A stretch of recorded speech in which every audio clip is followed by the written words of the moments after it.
Olá, meus irmãos, tudo bem? Hoje nós vamos iniciar o capítulo 10 do livro de Juízes. Vamos orar? Senhor nosso Deus e amado Pai, em nome de Jesus, Pai, queremos clamar, Pai, pela Tua presença nesse momento que abrimos a Tua palavra e queremos aprender, Pai, de Ti. Queremos, Pai, saber a Tua verdade, queremos andar de acordo com a Tua verdade. Ajuda-nos, Pai. Precisamos de discernimento, de entendimento, da Tua revelação e da Tua confirmação, Pai, da Tua palavra em nossos corações. Te oramos e agradecemos em nome de Jesus. Amém. Meus irmãos, capítulo 10 do livro de Juízes. E aqui, o capítulo 10 é um capítulo curto, ele é uma transição para apresentar mais um novo juiz, que a gente vai explorar a história dele, mas ele tem uma lição muito relevante para mim e para a sua vida. E eu quero que você medite comigo na seguinte afirmação: a angústia que procede de nossas más decisões. A angústia que procede de nossas más decisões. É isso que a gente vai ver hoje. É óbvio que aqui a gente vai estar ilustrando com situações que o povo de Deus passou há milhares de anos atrás, mas que serve ainda hoje para a minha e para a sua vida. Então, meus irmãos, quando abrimos o capítulo 10 do livro de Juízes, a gente vai ouvir falar de dois juízes que são apenas mencionados nomes, algumas características como o local onde eles viviam, vai falar um pouco, da família de um deles, mas não fala de nenhum dos seus feitos. Então, Tola e Jair são mencionados nos primeiros capítulos do livro de Juízes. E aí, quando chegamos no verso de número 6, a gente vai se lembrar do padrão do livro de Juízes, aqueles 7 passos que a gente vê. Começando com o quê? Com a rebelião dos filhos de Israel, porque eles voltam a fazer o que era mal perante o Senhor.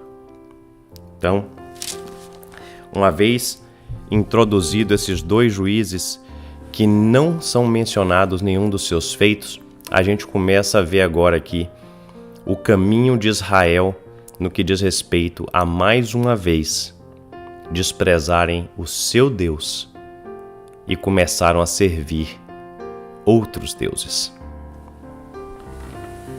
A palavra de Deus vai mencionar praticamente que os filhos de Deus fazem o que era mal perante o Senhor, fazendo o quê? Servindo a Balaíns, a Asterote e a outros deuses. E claro, a gente sabe que uma vez que isso acontece, Deus levanta um povo para oprimir a Israel com o objetivo de trazê-lo de volta para si. E são levantados os filisteus e amonitas para essa tarefa, vamos dizer assim, neste capítulo. E a gente vai ver que os filhos de Israel são entregues aos filisteus e aos amonitas.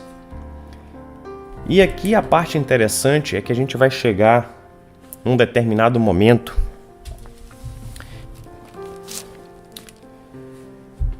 aonde no verso 9 e no verso 10 a gente vai ler o seguinte: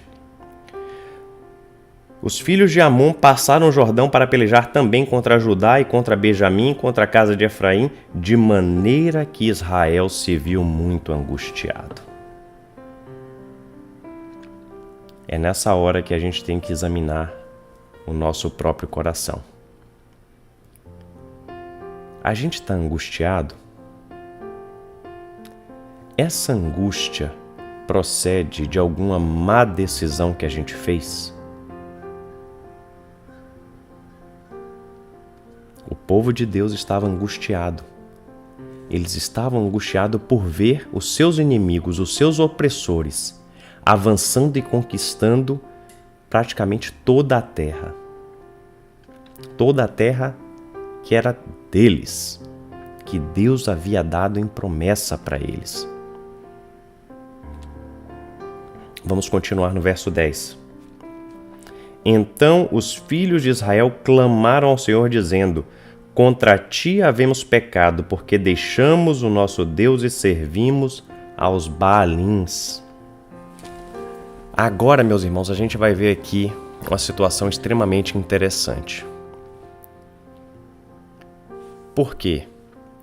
A gente sabe, né? Os passos que a gente já vem analisando desde o início do livro de Juízes. Começa com o povo fazendo o que era mal perante o Senhor. Deus suscita um povo para vir oprimir Israel, para que este possa se arrepender e clamar. E uma vez que clama, Deus levanta um juiz. Mas aqui não. Não de imediato. Eu quero que você preste atenção. Nesse momento, Deus vai trazer à memória. Não é o povo quem está trazendo à memória os grandes feitos de Deus ao longo de gerações, mas o próprio Deus vai trazer à memória os seus grandes feitos, geração após geração. Desde o tempo em que livrou Israel dos egípcios até o tempo anterior ao que eles estão vivendo. E Deus falando que Ele tem livrado o seu povo de todos esses outros povos. Mas aí agora a gente vai ver. Deus chega num ponto como aquele pai que já repetiu tantas vezes a lição para o filho continua agindo em rebeldia. E Deus vai dizer assim: eu não vou livrar vocês. Agora vocês vão e clamem a esses deuses que vocês estão servindo e peça para eles livrarem a vós. E aí a gente começa a entender como Deus, de fato, tem uma relação conosco, seu povo, de paternidade. Um pai que ama, porque amar não é fazer todos os desejos do filho. Amar é justamente o contrário, é impor limites, é ensinar os caminhos que se devem andar, é corrigir, é admoestar. Muitas vezes, permitir passar pela prova. Muitas vezes, permitir o caminho doloroso. E Deus se mostra Pai.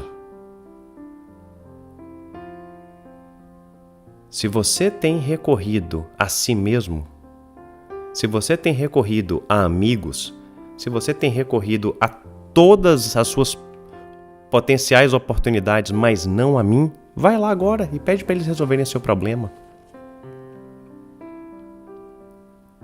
Hoje a gente ouve muito falar: não, nada a ver, não, isso aqui eu consigo fazer, isso aqui é comigo.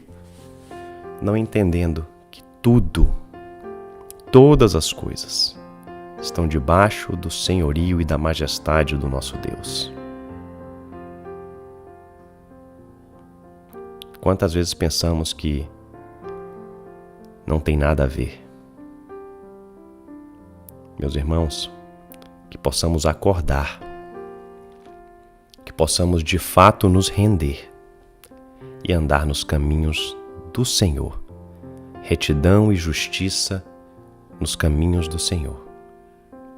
Mas vamos continuar, porque ainda não estamos na grande lição do capítulo 10. A gente vai ver que o que Deus está tentando fazer aqui é não permitir o povo ser aquela criança pirracenta que descobriu uma forma de manipular os seus pais. Ah, é só eu dizer que me arrependi, clamar a Ele e Ele vai vir com a solução para mim. Ah, Deus não se engana, Deus não se zomba. Deus não se pode enganar. E é isso que Deus está fazendo aqui. Eu não sou tolo. Eu sei o que você está fazendo. E claro, Ele está tentando quebrar essa postura repetitiva de falar com a boca na tentativa de manipular e conseguir. Ou seja, um padrão mecanizado de conseguir o favor de Deus. E Ele está nos lembrando que quando clamamos a Deus esperando o livramento, é necessário haver arrependimento. E arrependimento, na verdade, se a gente for parar para pensar, a graça, o livramento, a compaixão de Deus, ela não nos isenta das consequências dos nossos atos. O arrependimento, a metanoia, o mudar de direção, ou você dar uma volta a 180 graus no caminho oposto do que você estava fazendo, não é apenas uma confissão com a boca, mas é alinhar, na verdade, realinhar o que a sua boca tem proferido com as suas ações, ou as suas ações com o que sua boca tem proferido. Se de fato há arrependimento, há uma mudança de direção, uma mudança de ações. E é isso que Deus espera do seu povo, dos seus filhos. Então, Ele está nos chamando a amadurecermos na nossa caminhada, no nosso relacionamento com Ele, aonde nós não tentemos manipular a Deus com práticas mecânicas na tentativa de ganhar o favor, na tentativa de ganhar a graça, na tentativa de ganhar o livramento, mas que nós possamos de fato nos arrependermos. E o arrependimento vai ser expresso por ações diferentes. E é isso que vai acontecer aqui nos versos 13 e 14. Na verdade, desculpe, irmãos, versos 13 e 14 refletem Deus, o Pai, que não aceita ser manipulado. Mas nos versos 15 e 16 a gente vai ver a expressão viva do arrependimento e do que a gente colhe uma vez que a gente chega nesse estágio. Olha só o verso 15 o que vai dizer. Mas os filhos de Israel disseram ao Senhor: temos pecado, faze-nos tudo quanto te parecer bem, porém livra-nos ainda esta vez, te rogamos. O que eles estão falando aqui é: Senhor, nós sabemos que as nossas más ações têm consequências. E nós não estamos pedindo que o Senhor nos isente dela, mas estamos clamando para que livre-nos desta opressão, deste povo que nos oprime. Mas nós estamos dispostos a pagar o preço do nosso pecado, o preço da nossa ação, a consequência da nossa ação. E aí continuam, porque eles não só falaram, eles tomaram ação. Verso 16: e tiraram os deuses alheios do meio de si e serviram ao Senhor. Eles de fato se arrependeram. E o arrependimento não foi apenas proferido com a boca, mas foi posto em prática com ações que mostram o arrependimento que a boca proferiu, que a boca confessou. E eles mudam a ação deles, eles mudam a atitude, eles se livram dos falsos deuses e voltam a servir ao Senhor. E aí, meus irmãos, deixa eu ler aqui, para aqueles que têm uma Bíblia de estudo, tem notas que são assim maravilhosas, são inspiradas, e eu acho que a gente não pode perder a oportunidade de ler. Por quê? Porque a consequência de um coração quebrantado, de um coração arrependido, onde você de fato põe em prática ações diferentes da que você vinha praticando, que você deixa para trás as suas más decisões e anda de acordo com a palavra do Senhor. Olha o que acontece. Verso 16 ainda, tá? A parte final. Então já não pôde ele reter a sua compaixão por causa da desgraça de Israel. O nosso Deus, ele não se apraz com a nossa desgraça, mas ele quer que sejamos verdadeiramente arrependidos e quebrantados quando nos voltamos a ele. Ele não quer uma ação mecanizada. Ele quer um coração quebrantado. Não é não pecar, gente. Esse deve ser o nosso objetivo, a nossa meta. Mas em pecando, que tenhamos um coração quebrantado para reconhecer e mudar a nossa ação, mudar a nossa atitude, mudar os caminhos, sair dos caminhos de pecado e nos voltarmos aos caminhos de retidão e justiça. Porque a compaixão de Deus não pode ser retida quando Ele encontra esse coração quebrantado. E a nota que eu estava falando diz o seguinte: quando Israel deixou de falar sobre o arrependimento e passou a demonstrá-lo em ações, Deus não se demorou em acudir a seu povo.